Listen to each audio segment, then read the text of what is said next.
Thank you, everybody. Hopefully you had a good lunch. I just want to congratulate all of the speakers who have spoken today. I think in 2017, the most feared thing is public speaking, followed by death. So that's quite interesting. So today we're going to be talking about AR, augmented reality.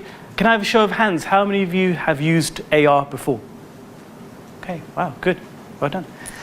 Today we're going to expand on some of the things, and hopefully we can take away a number of things that I'm hoping you guys can really integrate within your practice. So just a brief background of some of the things that we do. I'm from the University of Westminster. I run a very pioneering and new master's program which specializes in AR, virtual reality, user experience, UCD, prototyping, data. It's one of the only programs in the UK to be endorsed by companies like Adobe. We've had great professionals who come onto the course. So we've had one guy from Apple who came last year who did the course, and we've got a few among you guys today. So Mike, where's Mike? Mike's quite a cool guy. He's from a big group.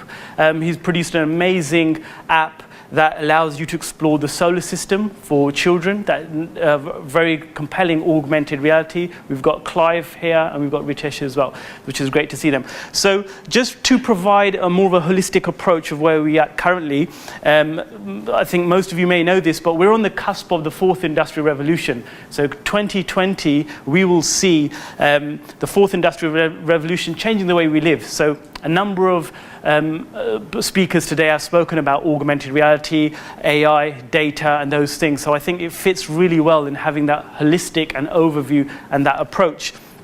We will see things to do with digital currencies, blockchain, and so forth. So I'm just trying to get you to think of being on the other side of that equation. So really looking at being on that side of things.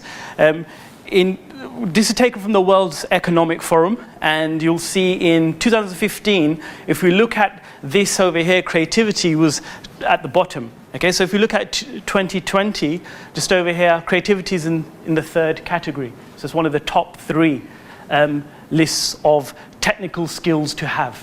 Okay, which is quite interesting. So again, I'm just trying to get you to think about being on that side of the equation. So in terms of AR, we've all seen and played and had a review on augmented reality. I think what's one thing that's very interesting for us is that Pokemon Go highlighted significant importance of looking at gamification and also looking at geo-mapping facilities.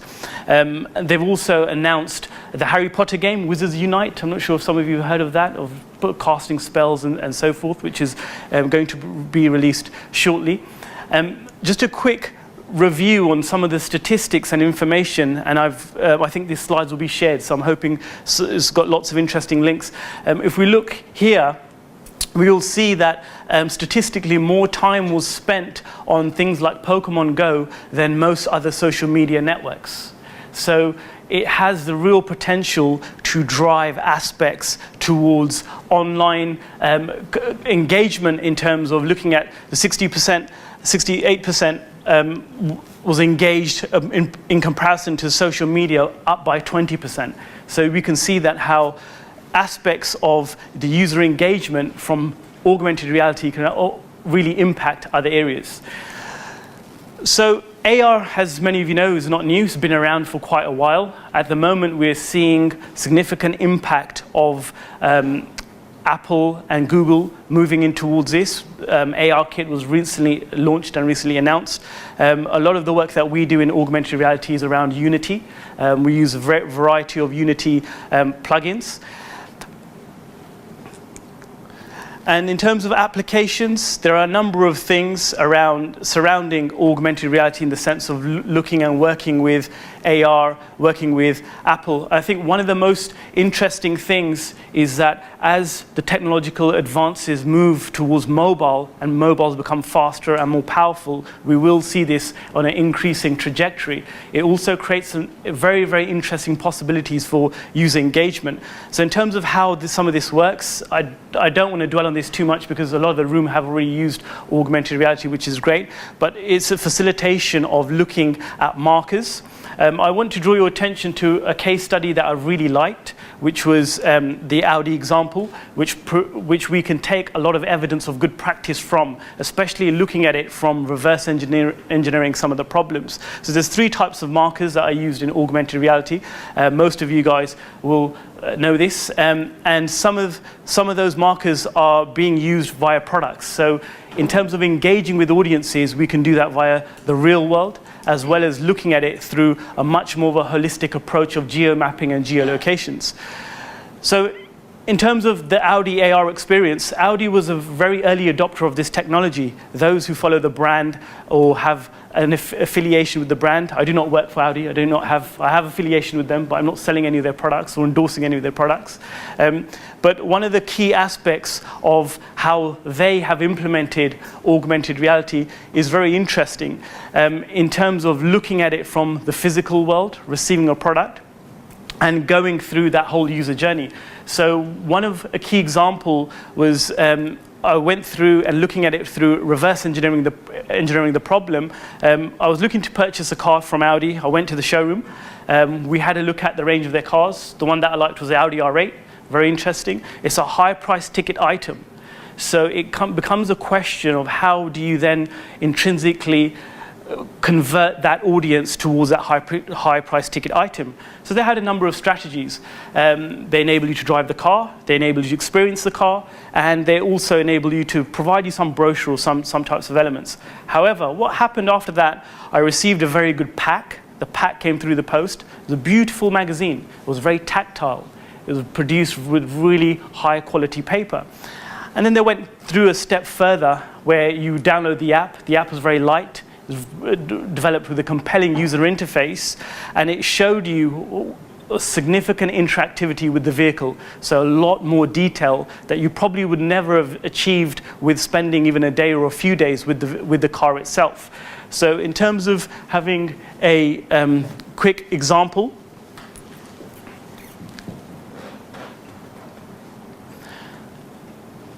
so here it's a quick example that I've got.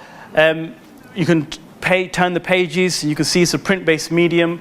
You can hover over the mobile device, and you'll see the vehicle come to life.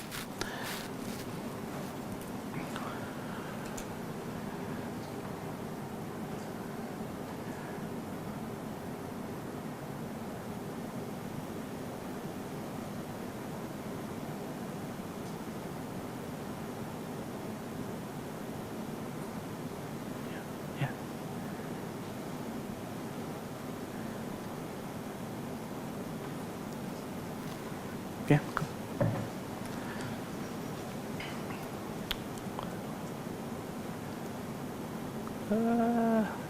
Just bring me back. Okay, so going one step further, in terms of what Audi are currently doing is taking that to a much further step. So in terms of looking at a new type of an initiative that they're doing, they recently launched another vehicle, which was the Audi TT, as some of you may know.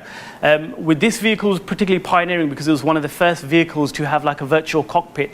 And they wanted to really showcase a much more of a compelling user engagement, but having more current technologies to expose some of that. So how would you go about solving that problem? So they've done something quite interesting, which I would like to show you guys now.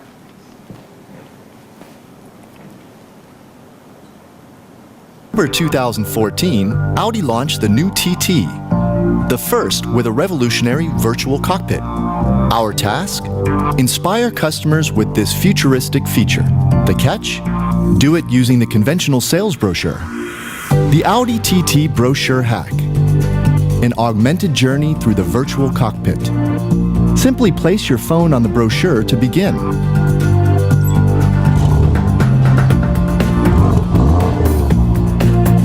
Die View-Taste ermöglicht gezielte Kontrolle auch bei schneller Fahrt.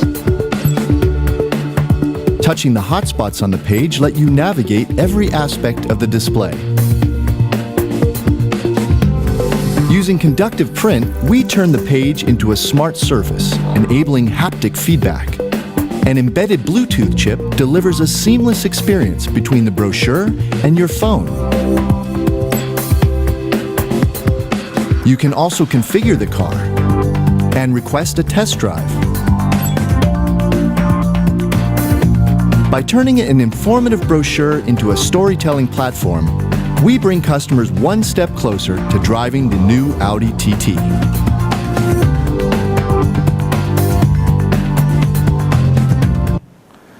So one of the things that I found very interesting about this example is looking at it from the customer journey. So where they've really transformed that level of user experience and user engagement. One of the first things that we discovered with the brochure is when we received it, we took it apart. We said, all right, this is quite cool. They've embedded sensors. They've embedded a number of things within the brochure itself and shaping that print-based medium, which is quite interesting. The user experience was very seamless. So it was almost a very intuitive process of holding the mobile and working with the brochure and connecting with those types of mediums in a much more interactive way. And I think the possibilities of looking at this type of work will also be in a growing trajectory where we'll see sensors within clothing and so forth. So I think it's a very interesting. The question that I would like to get you to think about and place in your mind is how can we develop compelling user experiences that will match the intuitive and the engagement with these devices. It's something that we really want to explore.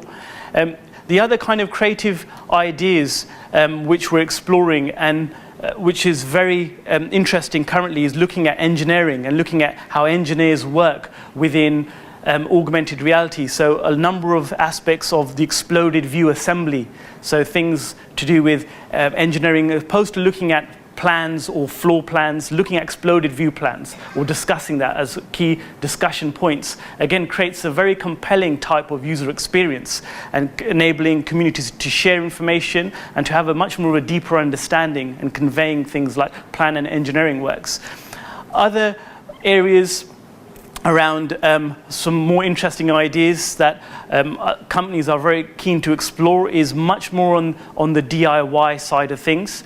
In particular, looking at developing areas of DIY hacks or small pocket size of information that the user can take away and generate and look through mapping towards geolocations and so forth. But other possibilities presented within AR and technologies, and a key aspect that we find is when I speak to a lot of digital agencies, particularly in London seems quite secretive around what they're doing around AR. They're saying, well, we can't discuss this. This is proprietary. We're developing magazines or we're developing ebooks or we're doing something, but they're not really sharing or they're not really exchanging ideas in a community way, which I think will enhance delivery and developing communities around this. Advanced GPS is significantly towards a growing trend that I think that as mobile user experience is concerned, we would have a much more compelling way of finding journeys or looking at areas of vouchers or having that area of going and looking and purchasing things from a business perspective. The geolocation mapping service works very well. Unity has a series of plugins to develop this type of technique. However, there are significant problems with doing this around the geolocation and mapping towards having a compelling, engaging user experience. There's one thing that's quite interesting is that this process becomes very intuitive within the user journey of holding a device and having small areas that popping up within the mobile context. However, it presents a number of challenges that we will need to identify.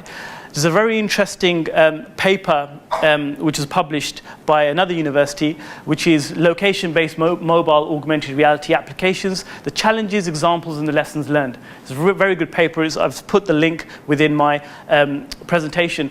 And it highlights the areas and the accuracy issues, in particular mapping towards geolocations on facilities of landmarks. One of the key problems around the geo mapping and location is the distances between buildings, the distance between objects, and also areas of the frequency of mapping towards database and connecting back to the device. So the device has to be relatively quite new and run in that way that it becomes intuitive. So again, the question that I would ask and get you guys to really think about is developing the user interface that's equally intuitive towards the gestures and towards a type of user journey that will advance, that would enhance the user experience. Key AR uses that we're looking towards in terms of mapping, I think one of the key aspects of AR, and that I'm really happy to explain and happy to explore, is areas around gamification, educational books. I think AR presents a very good possibility for developing areas around training, mapping, aspects around assisting the elderly, engaging an audience, and also much more. I think as the populace grows, I think, and as the technology becomes much more intuitive, mobile devices becoming much more easier to use, I can see AR becoming embedded and ingrained in many of the things that we're doing. In terms of kind of conclusively, just to summarize a few ideas, is that I think AR presents very innovative opportunities for engaging users. So how can we engage users in that way? I think the experience from using augmented reality becomes very interesting, in particular more so when working with children or working with the younger audiences in terms of educating them or showing them something, or looking at exploded views from science, or looking at areas of problem solving. I think it becomes a very interesting medium. How can we explore this medium? How can we ensure our user experience and design mirrors that of the entire experience from a 360-degree approach?